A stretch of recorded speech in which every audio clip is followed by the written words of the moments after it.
Подожди. Целая система, я бы сказал. Первый выезд на компрессорной Isuzu Вихикроссе.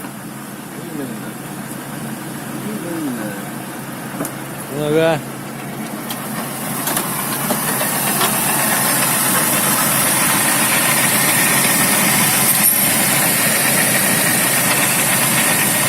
Погазуйте, пожалуйста.